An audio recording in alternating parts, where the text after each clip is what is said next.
La situation est effectivement extrêmement grave et préoccupante. Et la France, au premier chef, le président de la République, sa diplomatie, sont à l'action face à cette situation dont le bilan humain, vous l'avez rappelé, est effectivement très lourd. Nous sommes inquiets, en effet, du sort des populations civiles à Gaza, déjà éprouvées, vous le savez, par près de 15 années de blocus.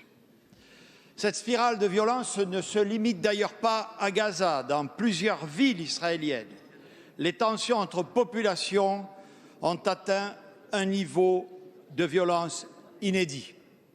En Cisjordanie, à Jérusalem, les affrontements entre Palestiniens, colons et forces de sécurité israéliennes se multiplient. Face à ces situations, d'abord, la France a appelé et appelle de façon extrêmement ferme l'ensemble des acteurs à mettre un terme immédiat à toutes les violences, à toutes les provocations et à toute incitation à la haine pour permettre un retour au calme. Nous appelons tous les acteurs à garantir l'accès rapide et sans entrave de l'aide à Gaza. Un convoi humanitaire a été, vous le savez, autorisé aujourd'hui et ce mouvement doit se poursuivre. Nous demandons également à tous de protéger le personnel humanitaire et médical. Enfin, la sécurité des journalistes et de tous ceux dont l'expression concourt à la libre information et au débat public et leur protection en temps de conflit sont une responsabilité essentielle. Mais nous le savons toutes et tous ici, ce qu'il faut, c'est une solution politique de long terme à ce conflit. La France, à Jérusalem en particulier, a exprimé très tôt sa préoccupation à l'égard des tensions apparues dès avril. Elle n'a cessé de souligner les risques liés à la poursuite de la politique de colonisation, notamment les évictions à Jérusalem-Est.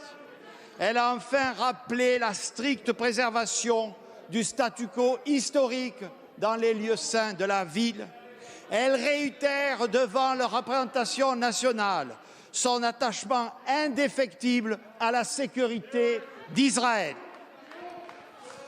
Le président de la République, Monsieur le Président, vient de s'entretenir avec le roi de Jordanie et le président égyptien pour organiser la convergence de nos efforts.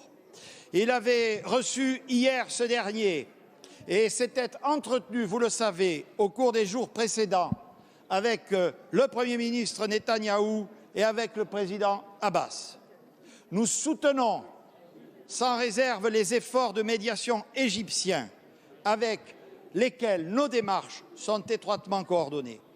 Vous le voyez, Monsieur le Président, Mesdames et Messieurs les députés, la France ne ménage et ne ménagera aucun effort pour parvenir à une cessation des hostilités et à la recherche politique d'une paix durable. Merci, Monsieur le Premier ministre.